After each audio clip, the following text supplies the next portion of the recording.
ಇನಾಮ್ ವೀರಾಪುರ ಗ್ರಾಮದಲ್ಲಿ ಹುಬ್ಳಿ ತಾಲೂಕು ಇನಾಮ್ ವೀರಾಪುರ ಗ್ರಾಮದಲ್ಲಿ ವೀರಾಪುರ ಈ ತಿಂಗಳು 22ನೇ ತಾರೀಕು ಡಿಸೆಂಬರ್ 22ನೇ ತಾರೀಕು ಅಂತ ಆ ದಿನಾಂಕದಲ್ಲಿ ಒಂದು ಮರ್ಯಾದೆ ಆಗ್ತದೆ. ಆ ಹೆಣ್ಣು ಮಗಳ ಹೆಸರು ಮಾನ್ಯ ಪಾಟೀಲ್ ಅಂತೇಳಿ, ಮಾನ್ಯ ಪಾಟೀಲ್. ಹುಡುಗನ ಹೆಸರು ವಿವೇಕಾನಂದ ಅಂತ. ಹುಡುಗ ಪರಿಶಿಷ್ಟ ಜಾತಿಗೆ ಸೇರಿದವನಾಗಿರ್ತಾನೆ. ವೀರಶೈವ ಸಮಾಜಕ್ಕೆ, ಲಿಂಗಾಯತ ಸಮಾಜಕ್ಕೆ ಹುಡುಗಿ ಸೇರಿದಾಗಿರ್ತದೆ. ಇವರಿಬ್ಬರೂ ಸಹ ಈ ಓದ್ಕೊಂಡು ಇಂಜಿನಿಯರ್ಗಳು, ಗ್ರಾಜ್ಯುಯೇಟ್ಸ್, ಇಂಜಿನಿಯರ್ಸ್. ಅವರು ಲವ್ ಮಾಡಿ ಮದುವೆ ಆಗಿ 8 ತಿಂಗಳ ನಂತರ ಅವಕ್ಕೆ 7 ತಿಂಗಳು ಗರ್ಭಿಣಿ ಆಗಿರ್ತಾರೆ. 22ನೇ ತಾರೀಕು ಬಹಳ ಘನಘೋರವಾದಂಥ ಒಂದು ಕೃತ್ಯ ನಡೆದು ಹೋಗ್ಬಿಡ್ತದೆ. ಬಸವಣ್ಣವರ ಆಶಯ ಮತ್ತು ಅವರ ತತ್ವಗಳ ಆಧಾರದ ಮೇಲೆ ಧರ್ಮವನ್ನು ಅನುಸರಿಸುವಂತ ಒಂದು ಲಿಂಗಾಯತ ಸಮಾಜಕ್ಕೆ ಸೇರಿದಂಥ ವ್ಯಕ್ತಿಗಳು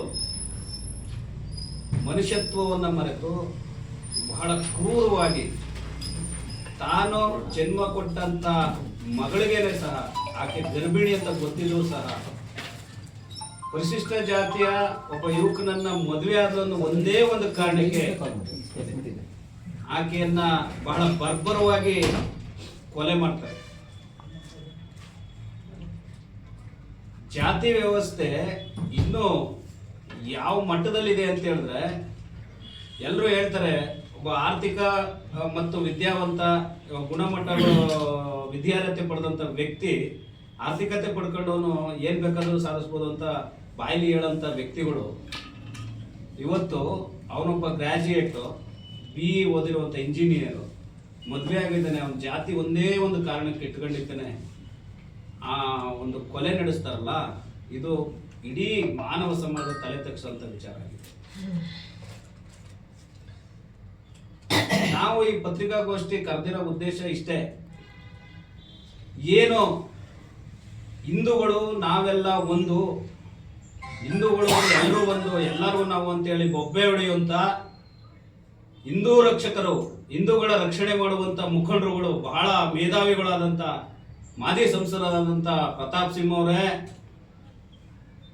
ಮಾನ್ಯ ಯತ್ನಾಳ್ ಅವರೇ, ಪ್ರಮೋದ್ ಮುತಾಲಿಕ್ ಅವರೇ, ಹಾಗೂ ಬಹಳ ದಲಿತ ಸಮಾಜಕ್ಕೆ ಸೇರಿದಂತ ಹಿಂದೂಗಳನ್ನ ವಾರಸ್ದಾರಂತೆ ನಡ್ಕೊತಾ ಇರುವಂತ ಮಾನ್ಯ ಛಲವಾದಿ ನಾರಾಯಣ ಸ್ವಾಮಿ ಅವರೇ, ಎಲ್ಲಿದ್ದೀರಿ ನೀವೆಲ್ಲ? ಈ ಒಂದು ಕೃತ್ಯ ನಿಮ್ ಗಮನಕ್ಕೆ ಯಾರಿಗೂ ಬಂದಿಲ್ವಾ? ಯಾವುದೋ ಒಂದು ಸಣ್ಣ ವಿಚಾರಗಳನ್ನ ದೊಡ್ಡದಾಗಿ ಬಿಂಬಿಸುವಂತ ನಿಮ್ಗೆ ಈ ಒಂದು ಘನಘೋರ ಒಂದು 7 ತಿಂಗಳ ಗರ್ಭಿಣಿಯ ಹೊಟ್ಟೆ ಸೀಳಿರುವಂತ ವಿಚಾರ ನಿಮ್ಗೆ ಯಾರಿಗೂ ಗಮನಕ್ಕೆ ಬಂದಿಲ್ವಾ? ಇದರಲ್ಲಿ ನಿಮ್ಗೆ ಮಾತಾಡ್ಲಿಕ್ಕೆ ಗಂಟ್ಲು ಯಾರ ಕಟ್ಟಿದೆಯಾ? ಎಲ್ಲಿದ್ದೀರಿ?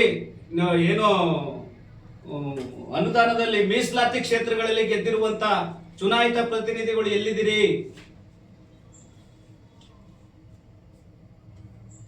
ದಲಿತ ಸಮೂಹಕ್ಕೆ ಸೇರಿದಂತ ಖರ್ಗೆ ಅವರು ಇರ್ಬೋದು, ಮಹದೇವಪ್ಪನವ್ರು ಇರ್ಬೋದು, ಪರಮೇಶ್ವರ್ ಅವರು ಇರ್ಬೋದು, ಛಲವಾದಿ ನಾರಾಯಣ ಸ್ವಾಮಿ ಇರ್ಬೋದು, ಮುನಿಯಪ್ಪನವ್ರು ಇರ್ಬೋದು, ಎಲ್ಲಿದ್ದೀರಿ ನೀವೆಲ್ಲ?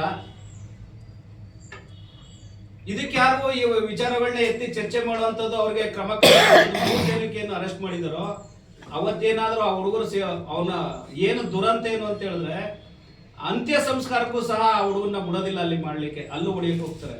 ಇಡೀ ಆ ಹುಡುಗನ ಕುಟುಂಬವನ್ನ ಮುಗಿಸ್ಬೇಕು ಅನ್ನೋ ಹುನ್ನಾರದಿಂದ ಇವತ್ತು ಸಹ ಆ ಕುಟುಂಬಕ್ಕೆ ಥ್ರೆಟ್ ತಾನು ಜನ್ಮ ಕೊಟ್ಟಂತ ಮಗಳನ್ನೇ ತೆಗೆದಿರುವಂತವ್ರು ಆ ಹುಡುಗರ ಕುಟುಂಬನ ಉಳಿಸ್ತಾರ?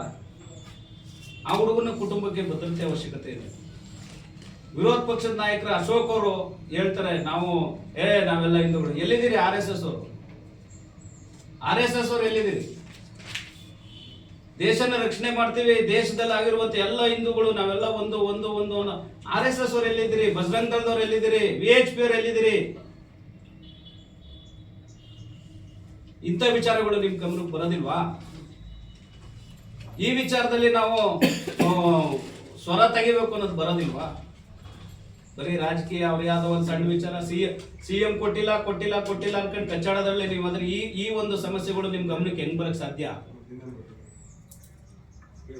ಇದು ಟೋಟಲಿ ಸರ್ಕಾರದ ವೈಫಲ್ಯ ಅಲ್ವಾ ಸರ್? ಟೋಟಲಿ ಸರ್ಕಾರದ ವೈಫಲ್ಯ ಅನ್ನೋದಕ್ಕಿಂತ ಸರ್ಕಾರದ ವೈಫಲ್ಯದ ಜೊತೆಗೆ ನಾವು ನಾಗರಿಕರಾಗಿರುವಂತವರು ಚುನಾಯಿತ ಪ್ರತಿನಿಧಿಗಳ ಜವಾಬ್ದಾರಿನೂ ಇದೆ. ಪ್ರಶ್ನೆಗಳು ಒಂದರಲ್ಲಿ